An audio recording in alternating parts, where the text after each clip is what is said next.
Welcome back. The annual meeting of the World Economic Forum has kicked off in Davos, Switzerland. NDTV is at Davos, and NDTV's Namrata Brar and Shweta Rajpal Kohli have been catching up with the who's who of India Inc. and policymakers to find out what is happening, what's the buzz about India. Here are some excerpts of those interviews.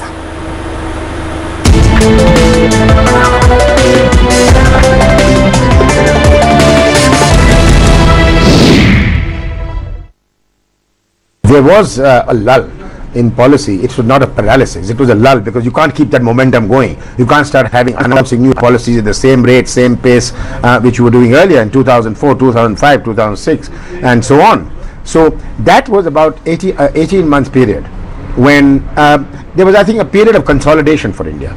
And now selling that we are consolidating. Was it consolidation or sheer slowdown? Because many believe that's precious time lost and that the momentum that we lost in those 18 months will be very hard to cover up. No, I don't think so at all, because we didn't lose any momentum. You are admitting that there was a lull for 18 months, and you can call it policy paralysis, you can call it a lull. So now you are saying, okay, that period is behind us. The government's back and talking about business. The same issues that were riling so many people at Davos last year, multi-brand retail, for example, and how can you guys do flip-flops?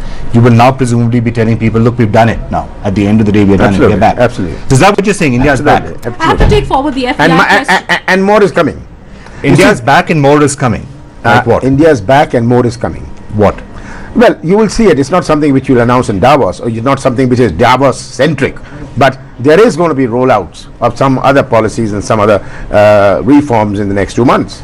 So how are you wooing foreign investors here, given the fact that we've not seen a single investor come into the FDI and multi-brand retail space? Now, we haven't attracted investment in the multi-brand retail space, despite all the debate we saw, and you, of course, were credited with that wonderful win in Parliament. What are we going to see happen on the ground in terms of attracting foreign investment? Well, we are certainly going to see investment come into multi-brand retail. We are certainly going to see that. I know people have been talking to me.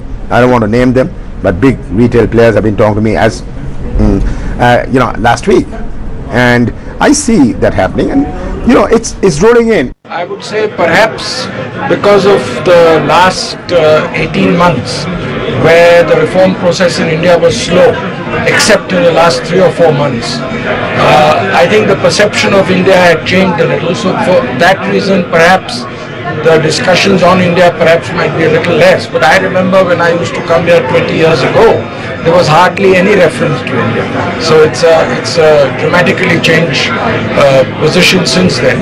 But I think India will be discussed in many of the general sessions, and I think the perception has improved dramatically over the last 3 or 4 months. We're on the cusp of what I think is a major uptrend in innovation. You're going to see cutting-edge innovation is required. So I'm in a sense paraphrasing what you're saying, Clay, that the people like us from India and China are not going to be able to get to our aspirations simply by doing jugaad or more for less. We have to be able to do pioneering, cutting-edge innovation. The winners of the next decade are going to be companies, either from the West or from Asia, who look around their organizations, figure out where competence lies in both these areas, pioneering and in more for less, find a way to synthesize them and create a whole new cycle of innovation.